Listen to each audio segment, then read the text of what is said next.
Speed తెచ్చుకుంటా ప్రతి రావాలి జిలేబీ అందరికి వచ్చినాక రాదు అర్జెంట్.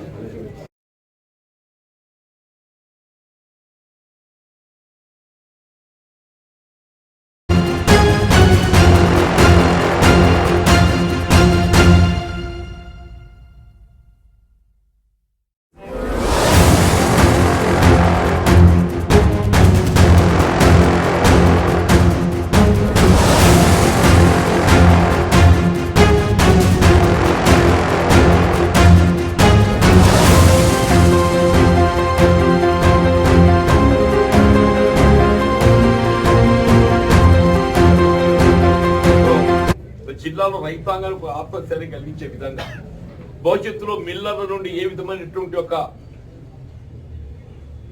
ధాన్యం సేకరణలో ఇబ్బందులు ఎదురు కాకుండా రైతాంగానికి అండగా నిలవడానికి ప్రభుత్వం ఈ కాంగ్రెస్ పార్టీ సిద్ధంగా ఉందని తెలియజెప్పే విధంగా ఏదైతుందో ఇవాళ అందరం కూడా మేము జిల్లా కలెక్టర్ గారికి ఈ అంశం పట్ల ఏదైతుందో ఈ మిల్లులు అన్ని తనిఖీ చేసి ఒకటి రికవరీ ప్రాసెస్, రెండోది క్రిమినల్ చర్యలు తీసుకోవాలి.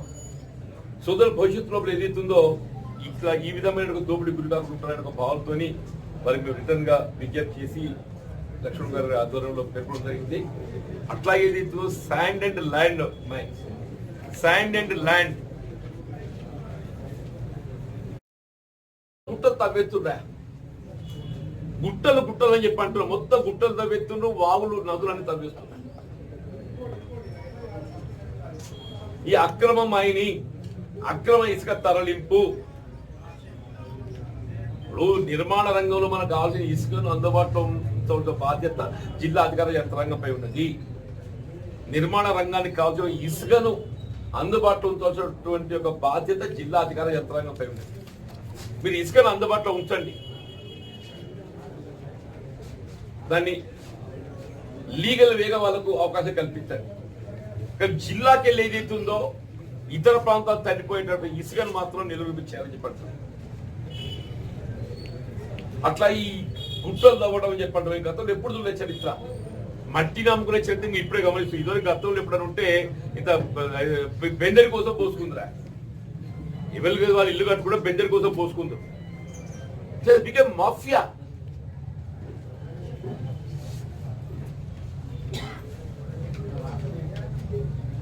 ఈ అక్రమ మైనింగ్ కూడా నిరోధించాలని చెప్పని కూడా కరెక్ట్గా విజ్ఞప్తి చేయడం జరిగింది. వారు కూడా పాజిటివ్ గా స్పందించారు. తప్పకుండా ఈ అక్రమ మైనింగ్ పై చర్యలు తీసుకుంటామని చెప్పన్నారు. ఈ రైస్ మిల్లపై తనిఖీ కూడా కర్తవ్యం చేపట్టి ముమ్మరం చేసి మరి ఈ నిల్వలు లేని అంటే ఏవైతే తక్కువ వేరియేషన్స్ వస్తాయో వాళ్ళపై చట్టపరమైన చర్య తీసుకోవడం, రికవరీ ప్రాసెస్ అండ్ క్రిమినల్ చర్యలు కూడా మరి ఏ విధంగా మేము ఇనిషియేట్ చేయగలుగుతాం దాన్ని కూడా పరిశీలిస్తామని కూడా వాళ్ళ పేరు. కేవలం రికవరీతో సరిపోదు, వాళ్ళకి చీటింగ్ క్రిమినల్ కేసు నమోదు చేయాలి, చీటింగ్ క్రిమినల్ కేసు నమోదు చేయాలంటారు. ఏ విధంగా రైస్ మిల్ దోపిడీ భవిష్యత్తులో ఇది నిలువురు చేయబడాలి అని అంటే వాళ్ళకు ఒక గుణపాఠం కావాలని చెప్పంటే all of them must book under criminal 420 IPC book చేయాలని చెప్పి వాళ్ళందరూ. వీళ్ళకి ఫెయిర్ ప్రైస్ షాప్ ఏదైతుందో నిలువలు సక్రమంగా లేవని ఫేర్ పే షాప్ లైసెన్స్ రద్దు చేస్తారు. మనకు తెలిసింది కదా, ఫేర్ పే షాప్ ఉంటుంది కదా 6A కేసు. ఒక రేషన్ షాపులో ఏదైతుందో నిల్వలు సక్రమంగా లేవని నువ్వు 6A కేసు బుక్ చేసి లైసెన్స్ డీలర్షిప్ రద్దు చేస్తారు. ఫేర్ ప్రైస్ షాప్ ఇంత పెద్ద మిల్ ఏదైతుందో ఇలా వేల మెట్రిక్ టన్నులు ఒక్కొక్క ప్రతి నువ్వు you take any rice, you take any rice, మరి లైసెన్స్ ఎందుకు రద్దు చేయద్దా? లైసెన్స్ ఎందుకు రద్దు చేయద్దు అంటున్నాను. చిత్రం ఏంటంటే గత ప్రభుత్వం ఉమ్మడి రాష్ట్రంలో కాంగ్రెస్ పార్టీ ఏదైతుందో వరి ధాన్యం ఏదో మిల్లుకు అలకేట్ చేస్తే సరిపడే సెక్యూరిటీ తీసుకుంటారు. ఇవాళ తెలంగాణ ప్రభుత్వం ఏం చేసింది, ఏ విధమైన సెక్యూరిటీ లేకుండా, ఈ విధంగా సెక్యూరిటీ ఏమీ లేకుండా ఇవాళ మొత్తం ఏదైతున్నదో ఇలా మిల్లర్లో ఆడించింది ఆడ, పాడిందే పాట. 20,000 కోట్ల విలువ చేశారు ఒక ధాన్యం 20,000 కోట్ల విలువ చేసే ధాన్యం ఏదైతుందో ఏ విధంగా సెక్యూరిటీ లేకుండా మిల్లర్లకు అప్పగించింది.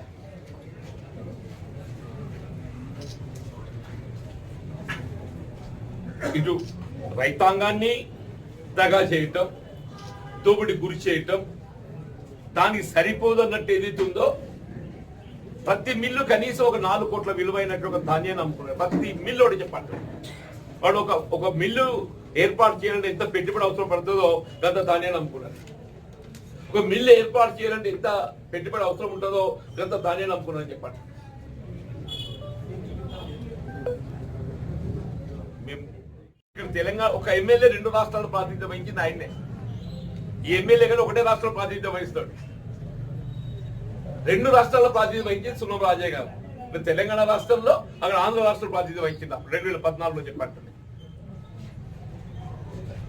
నిజంగానే ఈ 7 మండలాలను ఆంధ్ర రాష్ట్రంలో విలీనం చేయడమే కానీ లేక సీరియల్ పవర్ ప్రాజెక్టును ఏపీకి అప్పగించడమే కానీ నువ్వు దాన్ని నిలువరింప చేయాలని ఒక చిత్తశుద్ధి సంకల్పం నీకున్నట్టయితే, బీజేపీని ఎదిరించగలిగే శక్తి నీకు ఉండి ఉన్నట్టయితే నువ్వు ఎందుకు మెడల్ పంచలేకపోయినావా? నువ్వు అంటే మెడల్ పంచుతా అని చెప్పి అంటావు కదా. నువ్వు మెడల్ జాలాడేసుకుని ఎందుకు వచ్చినావు?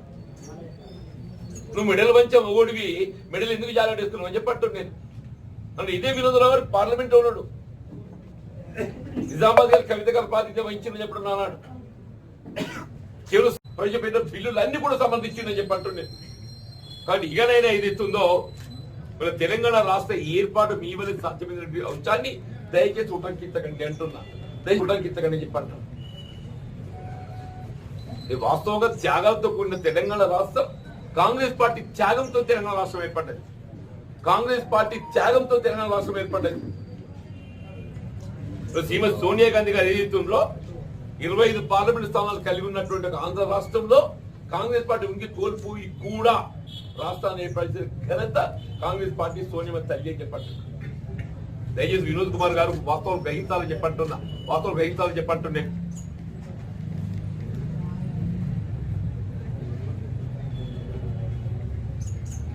Senior power project hydel project అని చెప్పంటున్నా. పైసా పెట్టుబడి లేకుండా మనకు వచ్చేటువంటి ఒక ప్రాజెక్ట్ అని చెప్పంటున్నా. ఇప్పటికైనా వాస్తవంగా ఏదైతుందో సరే కొంచెం జాగ్రత్తగా మాట్లాడితే బాగుంటుందని చెప్పంటుండే మొన్న. ఎందుకంటే ఈ అంశం ఎందుకు వచ్చి తెరమీకంటే నేను శాసన మండలి అంశాన్ని లేవనెత్తిన శాసన మండలి ఈ అంశాన్ని లేవనెత్తింది. నేను లేవనెత్తడంతో ఏదైతుందో దానికి వినోద్ కుమార్ గారు ఇట్లా జీవన్ రెడ్డి గారు ఏదో మేము నిరూపింప చేయలేకపోయినా మాట్లాడు ఇట్లా కొట్టాను అట్లా కొట్టాను అని చెప్పి అంటుండు. ఇట్లా కొట్టాడు అట్లా కొట్లాడినోడు మరి ఎందుకు చేయదారిపోయింది? ఇట్లా కొట్టాడు అట్లా కొట్టాడు ఎందుకు చేయదారిపోయింది అని చెప్పి అంటున్నాను నేను.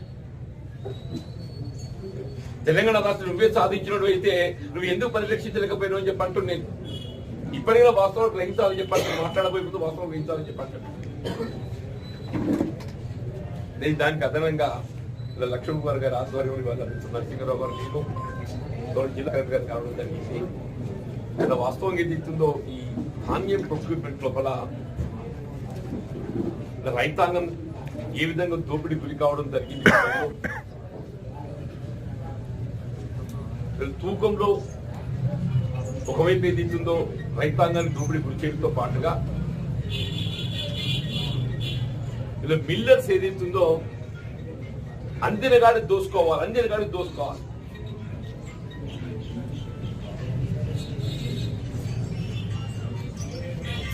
ఇవాళ ఒక్క జగిత్యాల జిల్లాకు సంబంధించి 3,50,000 మెట్రిక్ టన్నుల వరి ధాన్యం ఏదైతుందో మిల్లులు నిలువ ఉండాలి. 3,50,000 మెట్రిక్ టన్నుల ధాన్యం నిలువ ఉండాలని చెప్పండి. ఇప్పుడు దాన్ని తనిఖీ చేస్తే అంత సగం కూడా ఉండదు. చెప్పండి. మొత్తం మిల్లర్స్ అందరు ఏదైతుందో ఈ మొత్తం సిఎంఆర్ కింద దాని బియ్యం మరాడిచి మళ్ళీ దాన్ని ఎఫ్సిఐకి చెల్లింపు చేయాలనో మొత్తం అమ్మేసుకున్నారు. కొడుకు మొత్తం అమ్మేసుకున్నారు చెప్పండి.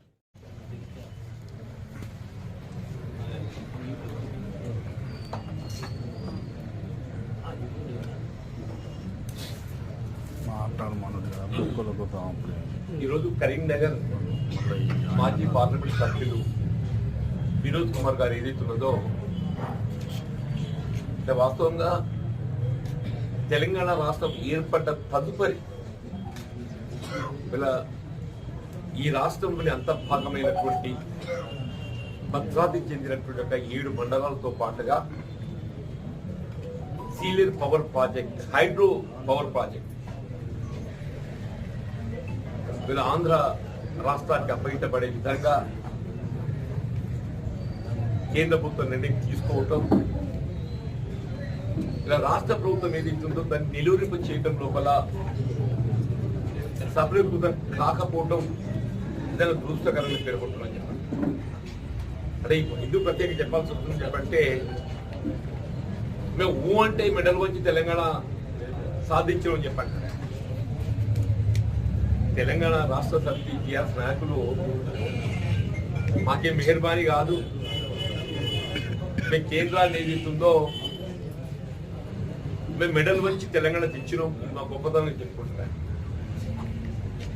మరి అటువంటి ఒక ఉద్యమ నాయకులు ఏదైతున్నదో తెలంగాణ రాష్ట్రం ఏర్పడ్డ తదుపరి ఒక ముఖ్యమంత్రిగా, రాష్ట్ర ప్రభుత్వ అధినేతగా నువ్వు తెలంగాణ హక్కులు పరిరక్షించలేకపోయినావు అని చెప్పంటే అది నీ అసమర్థతగా భావించాలనా, లేక నీకు తెలంగాణ పట్ల ఉండేటువంటి ఒక చిత్తశుద్ధిని మరి శంకించాలని చెప్పండి. ఆనాడు ఏదైతుందో 17 మంది పార్లమెంట్ సభ్యులు ఉంటే తెలంగాణలో టీఆర్ఎస్కి వెళ్ళి 11 మంది గెలిచింది. Out of 11 parliament members from TRS. Congress ఇద్దరే ఇద్దరు అని చెప్పంటుండే. ఒకటి నంది ఎల్లయ్య గారు నాగర్ కర్నూలుకి వెళ్ళి, సుఖేందర్ రెడ్డి గారు నల్గొండ. 11 టీఆర్ఎస్ గెలిచింది, ఒకటి టీడీపీ, ఇదే మల్లారెడ్డి, ఒకటి వైఎస్ఆర్సీపీ, ఒక బీజేపీ, ఒక ఎంఐఎం. కాంగ్రెస్ మొత్తం గెలిచింది 11 టీఆర్ఎస్ గెలిచింది అంటున్నాయి. నువ్వు 11 మంది పార్లమెంట్ సభ్యులు నీకు అప్పగిస్తే తెలంగాణ రాష్ట్రానికి అధినేతగా నువ్వు తెలంగాణ హక్కులు పరిరక్షిస్తావు అనే భావనతో నీకు ప్రభుత్వం ఏర్పాటు చేయడానికి అవకాశం కల్పిస్తే నువ్వేదైతుందో తెలంగాణ హక్కులు పరిరక్షించలేకపోతుందో. కానీ దీంతోనైనా ప్రజలు గ్రహించాలని చెప్పంటున్నా. దీంతోనే ప్రజలు గ్రహించాలి. తెలంగాణ రాష్ట్ర ఏర్పాటు గల కాంగ్రెస్ పార్టీ చిత్తశుద్ధికి నేను నిదర్శనం పేర్కొంటామని చెప్పండి. ఇలా రాష్ట్రం ఏర్పాటుతో సీమాంధ్రంలో కాంగ్రెస్ పార్టీ ఉనికి కోల్పోతుందని ఊహించి కూడా లెట్ వాట్ మేకప్ ఇలా విద్యార్థులు, నిరుద్యోగ యువత, ఆత్మ త్యాగాలు, బలిదానాలకు ఒక ముగింపు పలకాలి. ఈ అంశానికి శాశ్వత పరిష్కారం కనుగొనాలని భావనతో నిలుతున్నదో మరి శ్రీమతి సోనియా గాంధీ గారు తెలంగాణ ప్రదాతగా తెలంగాణ రాష్ట్రాన్ని ఏర్పాటు చేయదని చెప్పండి. ఇదే టిఆర్ఎస్ పార్టీ నిజంగానే నువ్వు బీజేపీతో విభేదించేవాడు అయినా నిర్మాణ లోపాలను కూడా పరిగణలో తీసుకుంటారు. నిర్మాణ లోపాలను కూడా మనం పరిగణలో తీసుకుంటుంది. ఇక్కడ ఒకటి లయబిలిటీ పీరియడ్ అగ్రిమెంట్, ఒకటి నిర్మాణ లోపాలను కూడా ఇంకొకటి ఉంటాయి చెప్పంటూ నేను. They cannot go out of it. మరి ఎవరు కడతారనే అంశం కాదు ఇక్కడ. ఇప్పుడు ఈ సెకండ్ సీజన్ ఉందే, నీకు కాళేశ్వరం మీద 1,00,000 ఎకరాలు కూడా సాగు లేదు, మల్లన్న సాగర్ నీళ్ళు లేదు, రంగనాయక సాగర్ నీళ్ళు లేదు. ఇప్పుడు మల్లన్న సాగర్ లేదు, రంగనాయక సాగర్ లేదు, ఏది లేదు. అందరూ వచ్చి మన మీద పడుతుంది ఎస్ఆర్పి మీద. మొత్తం మంది వచ్చి మన ఎస్ఆర్పి మీద పడుతుంది. ఉన్నది ఒకటే ఎస్ఆర్ఎస్పి, మనం కట్టింది చూడు. ఇప్పుడు ఏదో ఫ్లడ్స్ వచ్చి కొట్టుకుపోయి పంపులు అంటున్నారు కదా, కింద దేవాలయాలు కట్టినారు మనం ఇప్పటికీ. దీని కింద ఇక్కడికంటే ఇంకొక 10 times ఎక్కువ వచ్చింది పడుతుంది అక్కడ దేవాలయాలు. అక్కడ ఒక్క పంపు చెక్కు చెదరం లేదు, మొత్తం ఇంటాక్ట్ ఉన్నాయి దేవాలయాలు. అంటే ఇది నిర్మాణం లోపల అనేది కొంత నాణ్యత ప్రమాణాలు పాటించాలి. సాంకేతిక పరిజ్ఞానం కూడా ప్రధానమని చెప్పండి. నువ్వు ఏ విధంగా సాంకేతిక పరిజ్ఞానం లేకుండా లీడర్లు డిజైన్ రూపొందిస్తే గిట్టు ఉంటుందా? లీడర్లు నాయకుల మీద ఏతుందో మా ఆలోచన మేము చెప్పాలి డిపార్ట్మెంట్. దానికి అనుగుణంగా ఇంకొక మీడియా వంతెన కావాలని చెప్తాం మేము. ఆ వంతెన డిజైన్ ఎవరు రూపొందించాలి? సంబంధిత శాఖ ఇంజనీర్ రూపొందించాలి. దాన్ని ఎంత డెప్త్ పోవాలి, ఎంత డిజైన్, అది ఏ విధంగా ఉండాలనేది అన్ని మేమే గీసినాక ఎట్లుంటది? అది సంతకం పెట్టినోడు అయినాడు. అందుకే బాధ్యత వృద్ధి చేయాలని చెప్పంటున్నా. వర్క్ కంప్లీట్ కాకముందే ఏదన్నా వర్క్ కంప్లీట్ కాలేదు, ఇంకా నడుస్తుంది, ప్రాసెస్ ఉందని చెప్పారు అధికారులు. కానీ వర్క్ కంప్లీట్ అయినట్టుగా ఇప్పుడు ఈ కంప్లీషన్ సర్టిఫికేట్ వేరే స్టేజెస్ ఉంటే, ఇప్పుడు వర్క్ కంప్లీషన్ అనేది ఏదైతుందో బ్యారేజ్ కంప్లీషన్ ఒక పార్ట్, దాని పక్కన దానికి యాన్సిలరీ వర్క్స్ కూడా ఉంటాయి. వృద్ధి చేయాలంటున్నాయి. 1,20,000 కోట్ల పెట్టుబడి పెడితే కనీసం 1,00,000 ఎకరాల పాసం రావద్దే. నువ్వు 1,20,000 కోట్ల పెట్టుబడి పెడితే 120 lakh crore, 1,20,000 crore, 1,00,000 ఎకరాలు కూడా సాకు రాలేదు. ఇప్పుడు పిఎస్ కూలిపోయినాయి. ఏంటంటే ఆ ఇసుక తల్లిపోయిందని. వాగులు ఇసుక తల్లిపోతుంది, నల్లి ఇసుక తల్లిపోతా? వాగులు ఇసుక తల్లిపోతుంది. నువ్వు ఏ వాగనంతుడు ఇసుక ఎందుకు పెడుతుంది? ఇసుక తల్లిపోయి పెడుతుంది. నల్లి ఇసుక తల్లిపోకుండా ఏమైతుందా? Plans and designs can be, ఇక ఆ తల్లిపోయేటువంటి నదిలో మనం డిజైన్ చేయవచ్చు. సముద్రంలో కడుతున్నారు వంతెనలు, సముద్రంలో వంతెనలు కడుతున్నాయి అంటున్నా నేను. ఇప్పుడు ఇంజనీర్ డిజైన్ ఇస్తే, దాన్ని రూపొందిస్తే చక్కగా ఉంటుంది. లీడర్ రూపొందిస్తే ఎట్లుంటది? మేము మా ఆలోచన మేము ఇంజనీర్ల ముందు పెడతాం. ఇంజనీర్లు ఏదైతే డిజైన్ రూపొందించాలి, మేమే డిజైన్ రూపొందిస్తే నువ్వు ఇట్లుంటుంది. CM is very permanent. ముఖ్యమంత్రి గారు చాలా ఫర్మ్ ఉన్నారు. మన శాసన మండలి ఏదైతుందో నీకు ఖచ్చితంగా చెప్పేది, వాడు ఎంత పెద్దోడైనా మనం వదిలిపెట్టే ముచ్చట లేదు. ఆందోళన గట్టితో పెట్టుబడి కేసీఆర్ నైతిక బాధ్యత వహించాలి. ఏ కాళేశ్వరం ప్రాజెక్టు గొప్ప ప్రాజెక్టుగా దీన్ని ప్రచారం చేసుకునే ప్రయత్నం చేయడం జరిగిందో, ఇవాళ అదే కాళేశ్వరం ప్రాజెక్ట్ ఏదైతుందో తెలంగాణ తలదించుకునే పరిస్థితికి తీసుకొచ్చి పెట్టి, దానికి కేసీఆర్ నైతిక బాధ్యత వహించాలి. తెలంగాణ తలదించుకునే పరిస్థితి ఏర్పడటానికి కేసీఆర్ నైతిక బాధ్యత వహించాలి.